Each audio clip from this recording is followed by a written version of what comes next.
Well, good morning, xenographers. We're here today with some more old camera reviews.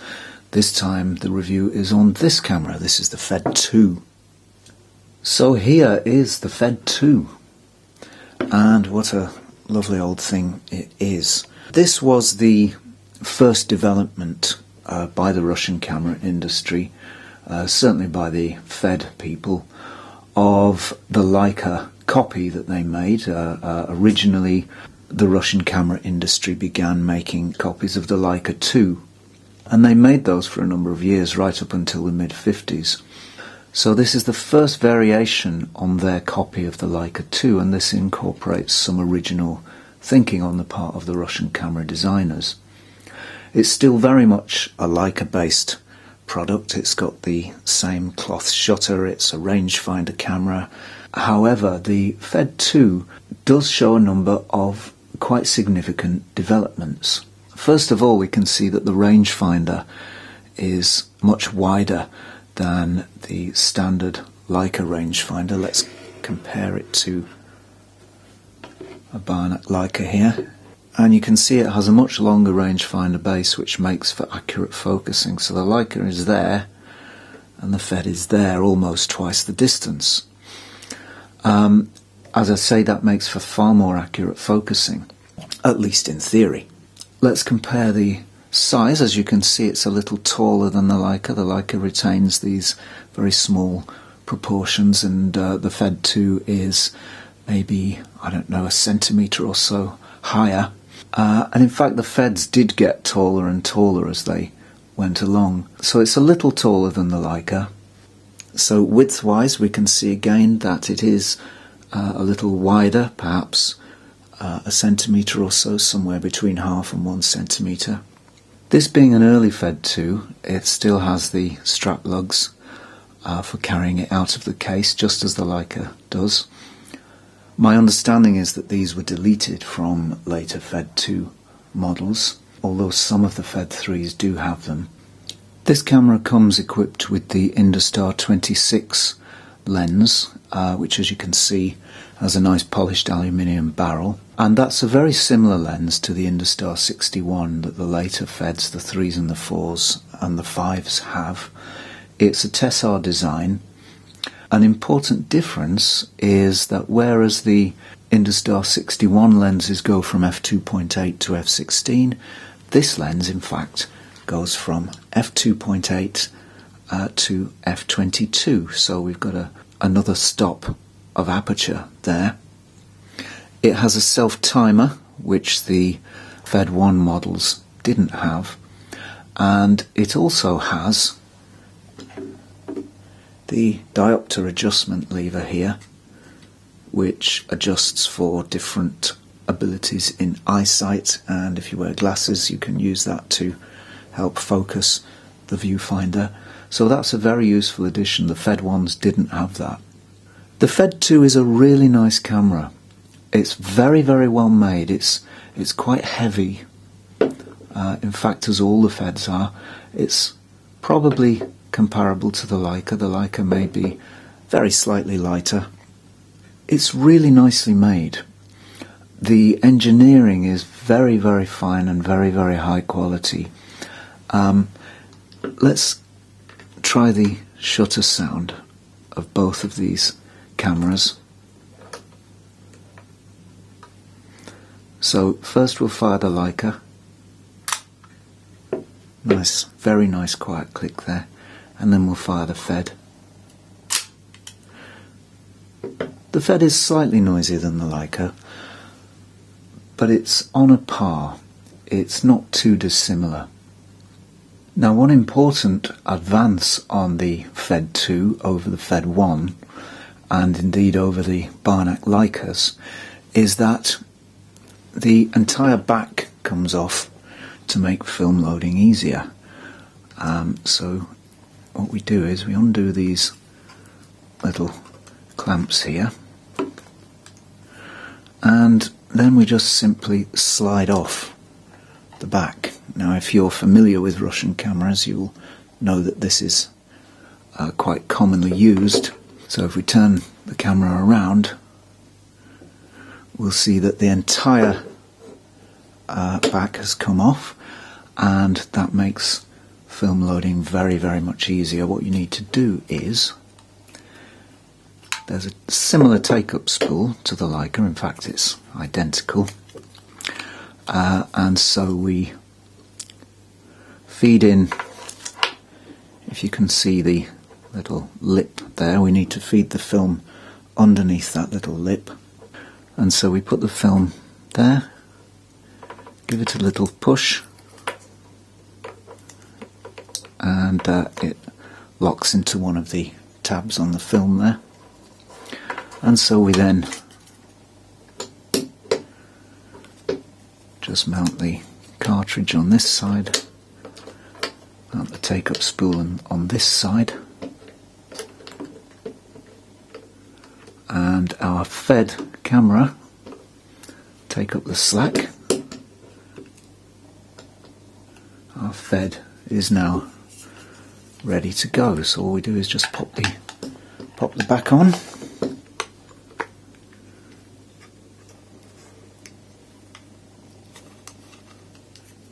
do up the clamps, and we're now loaded and ready to shoot. So that does make loading the film much, much easier than it is with the Barnack Leicas and the Fed 1 cameras, or indeed the Zorki 1 cameras. There's no danger of getting the film caught in the shutter, you don't need to cut the leader, and it's a much simpler way of loading. So just like its predecessor, the Fed 1, the Fed 2 has shutter speeds running from 1/500th of a second to 1/30th of a second. So we've got 1/500th, 1/250th, 125, 60, 30 and B. So there are no slow speeds on this camera.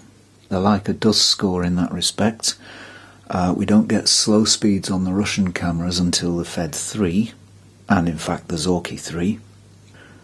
There is a flash sync socket, which the Fed 1s didn't have, nor did the Barnack Leicas, with the possible exception of the 3G, but I'm not too sure about that. So let's have a look at the Fed 2 in comparison to its photographic brothers, or possibly sisters, the Fed 3 and the Fed 4. So here we've got Fed 2, Fed 3, the later version of the Fed 3, and Fed 4. Let's have a look at the width of the cameras. So compared to the Fed 3, it's the same width, and indeed compared to the Fed 4, it's the same width. However, if we look at height, we can see that the Feds get taller over the years. So we've got the Fed 2 that's just a little taller than the Leica. We've got the Fed 3, which adds perhaps a centimetre or so. And we've got the Fed 4, which towers over the Fed 2, perhaps adding a couple of centimetres. That, of course, is to accommodate the light meter, which is built into the Fed 4, and that's a really useful thing, actually, to have a light meter built into the camera. And the 3 and the 2 don't have that. We can also see that the rangefinder base length on both the 3 and the 4 is back to the original Leica distance. The Fed 2 has the longest rangefinder base out of them all. And of course that makes for more accurate focusing, although I must be honest, in practice I've never found a problem with the original Leica rangefinder base length. Other differences? Well, because this is a late Fed 3, we've got a lever wind mechanism. There it is. I won't wind it because there's actually a film in this camera at the moment. And indeed the Fed 4 has the lever wind mechanism also, which I'll demonstrate. You can also see the light meter here on the Fed 4. As I say, that is very useful. It means you don't have to carry a separate meter. You can adjust your exposure much more easily and much more quickly than if you carry a separate meter. Sony 16 is fine as far as it goes, but it's not absolutely foolproof.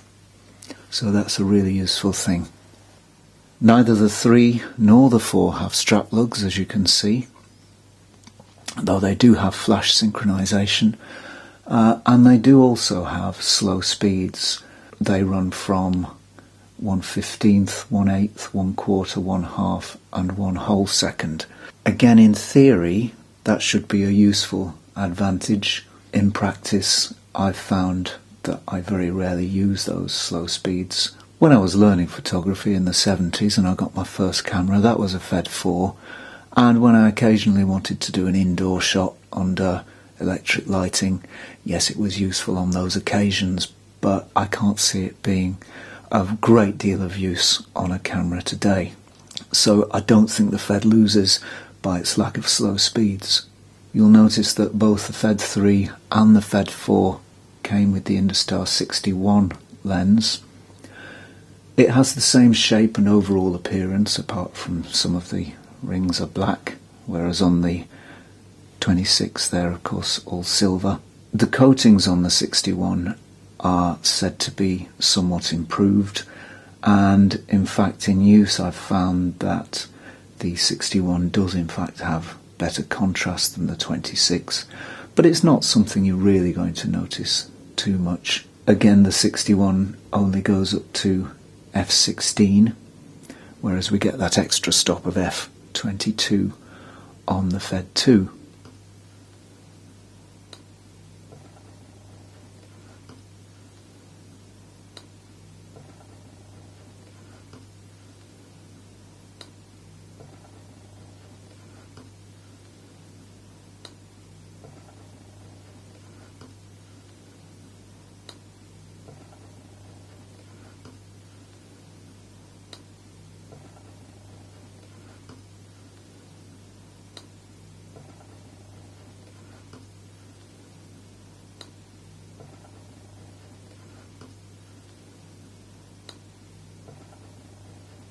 So which is the best of the Feds? Well, as always, it depends on your preference and what you want to do with them. For ease of shooting, in fact, the Fed 4 is a little easier because it has that built-in meter. But for appearance, for focusing accuracy, and probably for sheer quality of engineering, then I think the Fed 2 takes the prize. It really is a lovely little camera. These are very cheap now. In fact, you can pick these up for anywhere between 20 to 30, probably at the very upper limit £40, and so they really do offer a very cheap entry into rangefinder photography. They're very, very nicely made, as I've said. The quality of engineering has really impressed me. I hadn't handled a Fed 2 previous to getting this one, but it really is very, very high quality piece of machinery, and providing everything is in reasonably good order, then it should continue to give good service for, well, really as long as you want it to. So that's it for now. As always, thank you for watching, and I'll see you next time for more zonography.